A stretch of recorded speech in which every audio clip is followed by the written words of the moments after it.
হরে কৃষ্ণ, রাধে রাধে।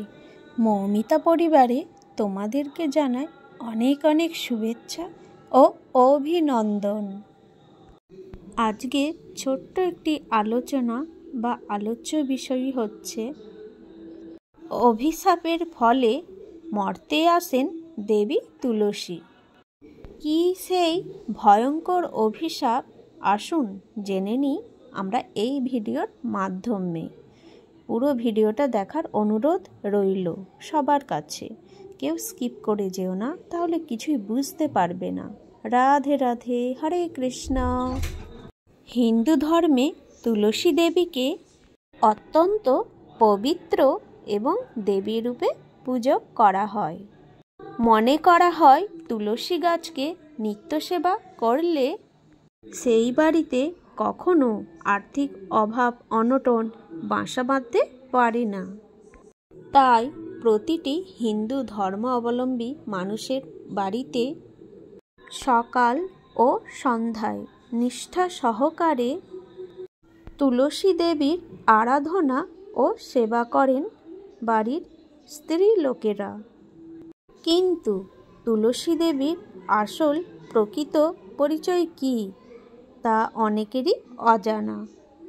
আজ এই প্রতিবেদনে সেই সম্পর্কে বিস্তারিত তথ্য আপনাদের জানাবো।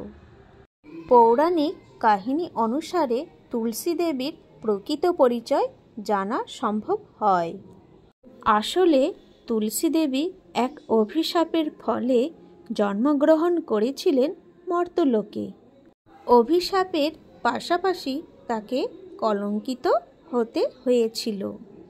পৌরাণিক কাহিনী অনুসারে জানা যায় তুলসী দেবীর অপর নাম ছিল বৃন্দা। তিনি রাধা ও কৃষ্ণের নিত্য সেবিকা ছিলেন।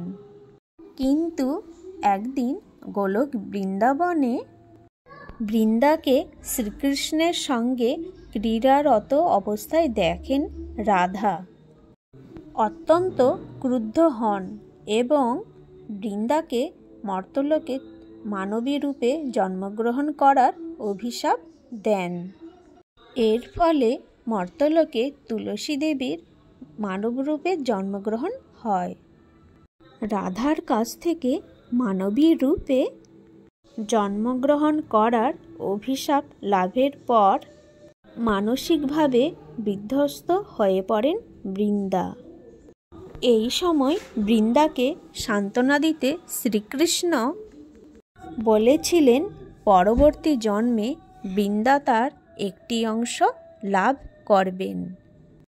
এরপর অভিশাপের পরবর্তী বৃন্দা বা তুলসী দেবী একজন রাজকন্যা রূপে রাজা ধর্মধ্বজ ও রানী মাধবীর ঘরে জন্মগ্রহণ করলেন।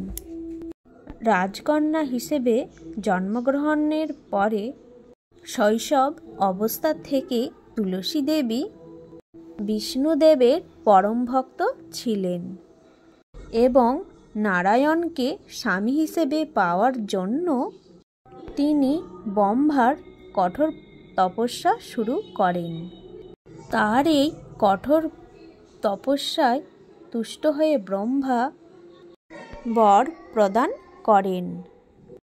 ব্রহ্মা তাকে বলেন প্রথমে তাকে কৃষ্ণের অপর অংশ সুদামের স্ত্রী হতে হবে এবং পরবর্তীতে তিনি শ্রীকৃষ্ণকে লাভ করবেন। ব্রহ্মা তুলসী দেবীকে কৃষ্ণের অংশ সুদামের স্ত্রী হওয়ার আশীর্বাদ করেন। কিন্তু সেই সময় রাধার অভিশাপের ফলে সুদামকে দানবগৃহে শঙ্খচূড় নাম নিয়ে জন্মগ্রহণ করতে হয়েছিল। ব্রহ্মার বরে তুলসী দেবী শঙ্খচূড় দানবকে বিয়ে করেন এবং তারপর তুলসী দেবী শঙ্খচূড় দানবের স্ত্রী রূপেই পরিচিত হন। সুদাম শঙ্খচূড় রূপে জন্মগ্রহণ করার পর কঠোর তপস্যার মাধ্যমে বরলাভ করেছিলেন। তার স্ত্রীর সতীত্ব নষ্ট হওয়ার পর তবেই তার মৃত্যু হবে এবং দানব জন্ম থেকে তবেই সে মুক্তি পাবে। কিন্তু তুলসী দেবী একজন অত্যন্ত সতী নারী ছিলেন, তাই সজ্ঞানে তার সতীত্ব নষ্ট হওয়ার কোনো সম্ভাবনাই ছিল না। এই সময় শঙ্খচূড় দানবও অত্যন্ত অত্যাচারী হয়ে ওঠেন এবং দেবতাদের অত্যন্ত উত্ত্যক্ত করতে থাকেন। দেবতাদের ওপর অত্যাচার শুরু করেন।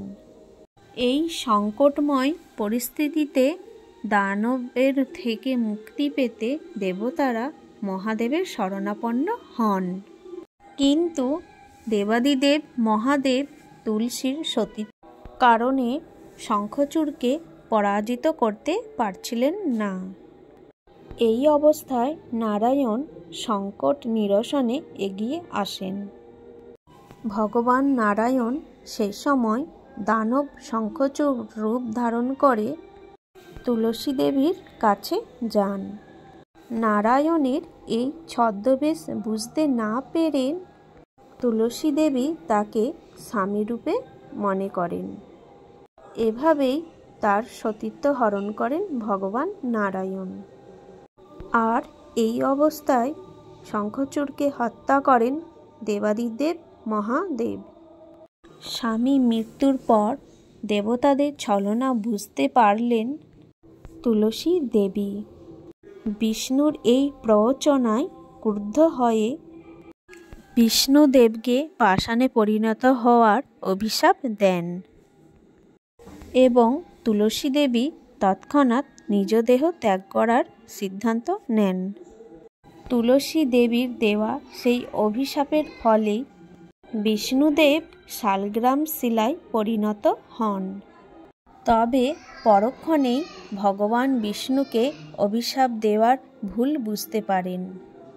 এই অবস্থায় নারায়ণ তাকে বর দেন, নারায়ণ শিলা অর্থাৎ শালগ্রাম শিলা সর্বদাই তুলসীযুক্ত হয়ে থাকবে। ভিডিওটি আমার এই পর্যন্তই থাকলো। সকলেই ভালো থেকো এবং সুস্থ থেকো। আর বেশি বড় করলাম না ভিডিওটি, এই পর্যন্ত।